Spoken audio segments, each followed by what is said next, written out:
tire suas dúvidas. Hoje é dia 7 de junho de 2024. Eu queria agradecer a participação de todos. Eu queria me desculpar pela demora, a gente teve problemas técnicos, mas que já foram resolvidos.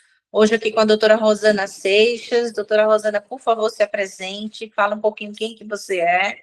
Bom dia, pessoal. É um prazer estar aqui nessa pílula, né? Nesse momento onde a gente tenta trazer um pouquinho de informação para vocês que têm dúvidas. Eu sou fisioterapeuta osteopata, trabalho aqui ao lado do grupo de pesquisa em zumbido da doutora Jeane Oiticica e outros colegas. Eu espero poder ajudá-los nas questões que surgirem.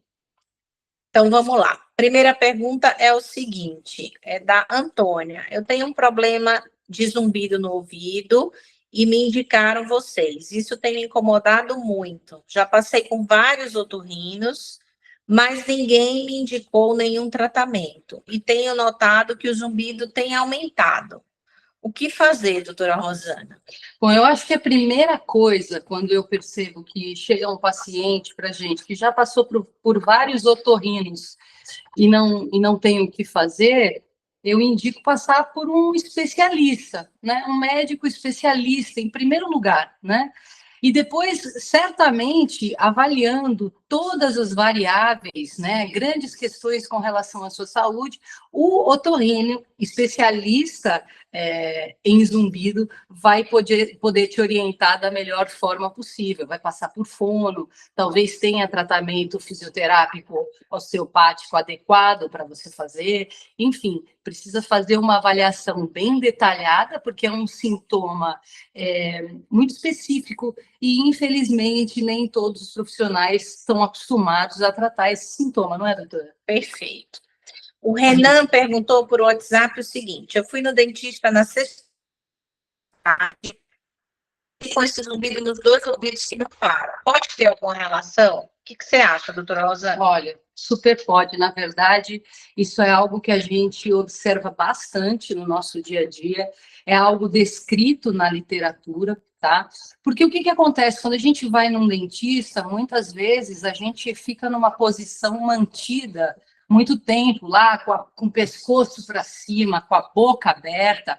Às vezes o dentista tem que fazer algumas manipulações mais fortes, né? Envolvendo a musculatura mastigatória da região da ATM, da articulação temporomandibular e também da cervical. Hoje em dia, a gente já sabe que essa musculatura, a articulação dessas regiões, ela com disfunção, né, algum ponto gatilho, por exemplo, diminuição de mobilidade, ela pode interferir gerando até o zumbido ou interferindo no zumbido, aquilo que a gente chama de zumbido somatosensorial. Então, eu acredito sim que no seu caso, pelo que você está relatando, claro, precisaria de fato passar por um médico, né, otorrinolaringologista especialista, fazer uma avaliação a fundo, mas em princípio, pelo que você me conta, parece aí que tem um componente musculoesquelético envolvido sim. Todo excesso, toda sobrecarga de função pode gerar, de repente, um sintoma como esse, que é um sintoma aí, reflexo, às vezes, de uma sobrecarga, né? Então, vale a pena verificar se não houve algum deslocamento, algum excesso, alguma contratura compensatória àquela manipulação que foi feita, tá? A Andréia perguntou o seguinte: o zumbido com dor de cabeça constante tem cura? Ou é possível amenizá-lo? Há 3 anos a minha avó tem esses sintomas. Olha, outra pergunta muito boa, né? Às vezes, lá no consultório, aparecem pacientes que vêm tratar zumbido. Então, e na anamnese a gente vai coletando e a pessoa conta que tem uma dor de cabeça há muito tempo, há anos, que já fez todos os exames e que não tem problema nenhum, né?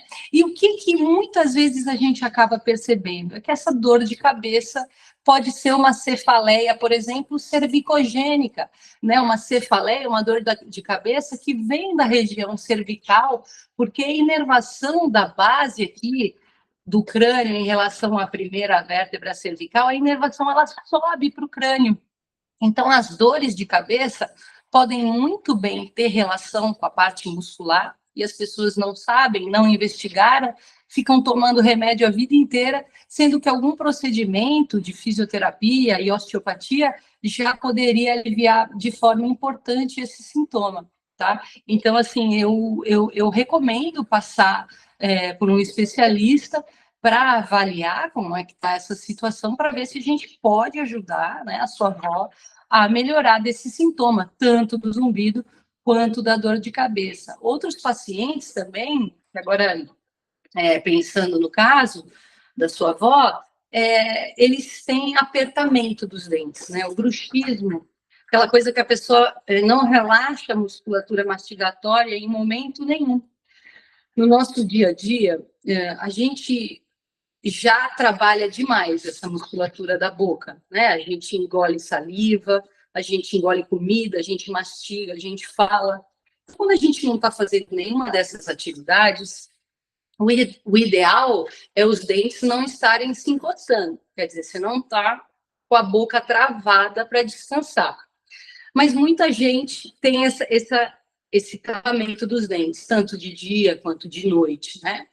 A sobrecarga da musculatura mastigatória também pode dar dor de cabeça, porque é a inervação comum do trigêmeo, de um nervo importante aí que a gente tem na região da cabeça, e se ele fica muito ativado, trabalhando demais, ele pode mandar essa informação de dor e virar uma dor de cabeça. Então, isso também é legal porque tem tratamento, tá? A gente só precisa fazer uma avaliação adequada para verificar e poder tratar, não é, doutora? Perfeito.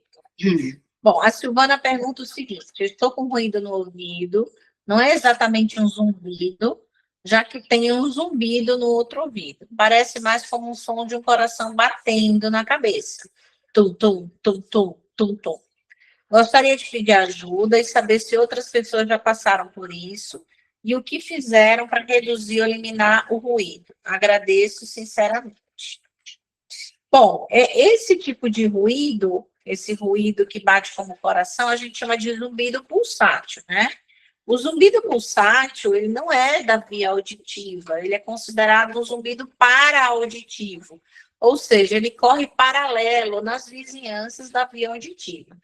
E aí é importante procurar um médico, porque ele vai investigar as possíveis causas vasculares ou não vasculares. Às vezes pode ser um aumento do líquido no cérebro, às vezes pode ser um edema na papila do olho, às vezes pode ser uma anemia, um hipertireoidismo, eventualmente alguma rarefação do osso do ouvido, como uma otosclerose, ou como a deiscência de canal, e aí o paciente passa, porque perdeu a capinha óssea, passa a perceber os ruídos cerebrais, né?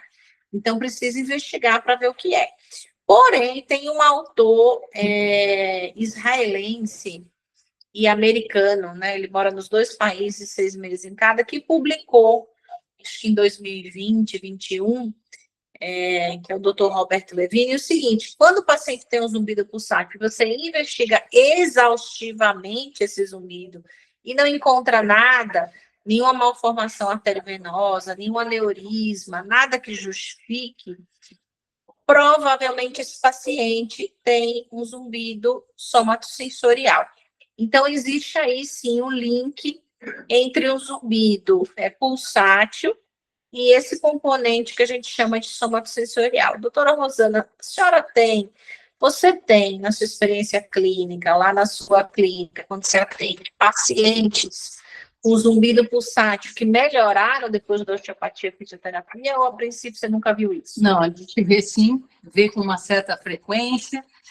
Normalmente são os pacientes que relatam após um grande esforço, né? Já fizeram todos os exames, porque eu só trato pacientes que já passaram com médicos otorrinos e especialistas, né? Porque eu acho que isso é uma questão fundamental, tem que investigar a fundo o zumbido, né? Então, os pacientes já descartaram já tiveram descartado todas essas questões que a doutora Jeane colocou aqui em princípio, e são pacientes que têm um componente muscular envolvido nesse sintoma, né? Aqui na base do crânio, pela cervical, chega a vascularização que sai do coração, passa aqui pela entrada torácica, subindo para o crânio, né?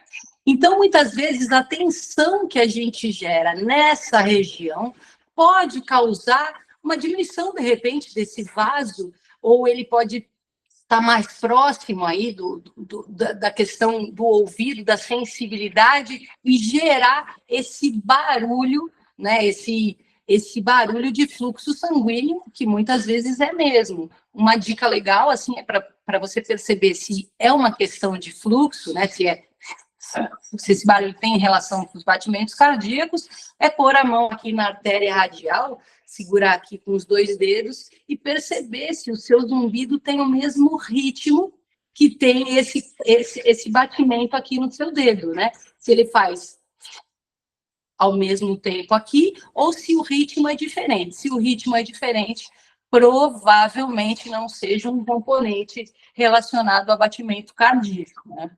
Perfeito.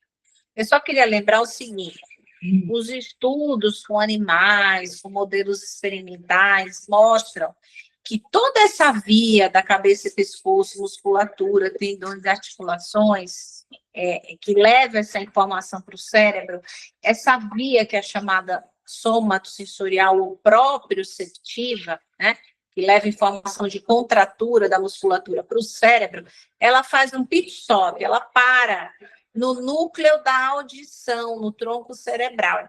Então, existe uma conexão real, filogenética, né? Quer dizer, ao longo da evolução da espécie humana, existe essa conexão. Então, é por isso, por exemplo, quando você passa a unha num quadro negro, né? Você ouve esse barulho que você ouve é capaz de arrepiar os pelos, né? Os folículos pilosos. Por quê? Porque existe essa conexão, esse link, essa sinapse, vamos dizer, essa ligação entre musculatura e audição. Então, eu consigo, ouvindo o som, contrair o músculo, e o inverso é verdadeiro. Na hora que eu contraio o músculo, eu posso perceber sons, né? E por que eu estou falando tudo isso? Porque, na verdade, o fato do paciente ter um zumbido pulsante, de repente ele seja de origem muscular ou somatosensorial, tem muito a ver com isso. Porque acredita-se que essa musculatura, a informação que vem dessa musculatura, que parte para o cérebro, parando nesse núcleo, ela tem uma função que seja, na verdade, que é abafar os ruídos internos. Então, quando você tem disfunção dessa musculatura, né, ou por contratura, ou por estiramento, ou qualquer disfunção, você pode deixar de ter esse abafamento e perceber os ruídos internos, perceber pulsação. Então, é como se houvesse uma falha ali no sistema de abafamento, desses fluidos internos, desses ruídos internos que o corpo normalmente não percebe e passa a perceber, porque é uma disfunção aí nessa musculatura acessória. Bom, e aí tem uma pergunta interessante que a doutora Rosana trouxe aí, não sei se foi do Instagram ou da clínica dela.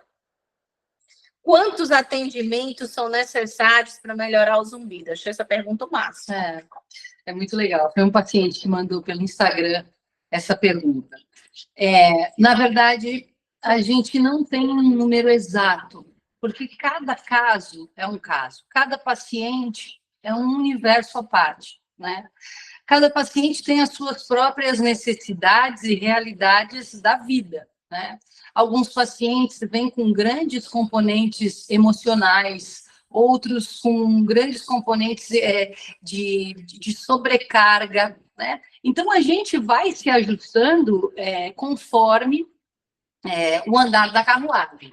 Eu digo que para os pacientes que chegam, no mínimo, são 5 atendimentos, tá? De 5 a 10 atendimentos, para a gente ver como é que esse paciente evolui com o nosso tratamento, tá? Pode acontecer do paciente melhorar com menos consulta? Até pode, mas é mais difícil, tá? O tratamento fisioterápico osteopático é um tratamento que vai acompanhando, porque a osteopatia, a gente busca entender a realidade do indivíduo e ir fazendo ajustes, né? A gente tenta cuidar dessa parte mais integrada, mais entender melhor a vida do paciente, né? Hábitos que ele possa estar fazendo que mantenha a disfunção, ir ajustando de acordo com o tratamento mesmo. Então, um número exato de tratamentos não tem, tá? Mas, assim, o que eu costumo dizer, não adianta começar e esperar que o tratamento vai curar ou melhorar o sintoma da noite para o dia, tá? A gente precisa de mais sessões, vir, né, com mais sessões para liberar essas regiões, para diminuir essa informação que está indo de forma equivocada para a via auditiva e gerando esse zumbido. É difícil, né? Então, assim, tem paciente realmente que melhora no primeiro mês de tratamento, tem paciente que responde rápido, né? Que a gente consegue ser assertivo, mas, novamente, eu entendo que quem está perguntando quer saber para se programar financeiramente até, né? Para o tratamento. É que, na verdade, o paciente com zumbido, às vezes, tem mais de uma causa, né? Vamos supor que ele seja somatosensorial puro, que o problema seja só essa coisa muscular, dos tendões, articulações, das suturas, das fáscias, etc. Em geral, a gente vê resposta em 10 sessões, não é isso, doutora? Exatamente. 10 sessões para ter resposta. Tem paciente que tem resposta, fica bem e vai de alta, e tem paciente que tem resposta, mas precisa de manutenção. Por quê? Porque o fator de origem, o fator causal persiste. Por exemplo, outro dia eu atendi no consultório um paciente que malha 7 vezes por semana. E ele não vai abrir mão de malhar 7 vezes por semana. Então, ele tem toda uma tensão, né? E cada vez ele pega pesos mais altos. Então, ele tem toda a tensão nessa região. Falei para ele, olha, você vai precisar fazer fisioterapia semanal, não tem jeito. Você não vai abrir mão. Você vai abrir mão? Não vai abrir mão. Ele não vai abrir mão disso. Para ele, essa coisa do fitness, do saudável, do ser bonito, musculoso, o Thor, o homem do século é muito importante. Né? Então, ele não vai abrir mão disso. Como ele não vai abrir mão disso, ele precisa fazer semanal, e aí é para o resto da vida. Né? Então, assim, é caso a caso. É muito... Por mais que o paciente tente, né, esmiuçar a gente, é uma pílula mágica, um tratamento mágico, é como ela falou, é muito artesanal o trabalho, é caso a caso. Exatamente. Eu lembro que a doutora Jane me indicou uma vez uma paciente que ela me falou, quando ela chegou aqui, ela falou assim, olha, Rosana, esse é uma paciente somatosensorial pura. Eu acho que em 2 atendimentos foi muito engraçado, assim, você vai resolver que isso vai melhorar. E, de fato, foram 2 atendimentos, porque ela era única e exclusivamente relacionada à musculatura mastigatória. Ela tinha passado por um tratamento, e aí, quando ela veio, a gente conseguiu realmente aliviar esse sintoma de forma importante até a 2ª sessão. Mas isso acaba sendo um pouquinho mais raro do que tão frequente assim. Perfeito. Agora, fala um pouquinho o seguinte, o que é estimulação auricular vagal? Vocês já ouviram falar de estimulação auricular vagal? O que é? E se você usa para os pacientes com zumbido? A eletroestimulação auricular vagal é um método de tratamento que a gente utiliza a eletricidade assim, em baixas intensidades para o tratamento de várias questões. Né? A eletroestimulação, sem ser auricular vagal, a eletroestimulação vagal ela começou lá em 1997, tratando pacientes com epilepsia, tá? Mas ela era um método cirúrgico, então, por ser cirúrgico, tinha grandes riscos, né, para o paciente, da cirurgia, enfim. E depois de um tempo, passou a tratar os pacientes também com depressão severa, né?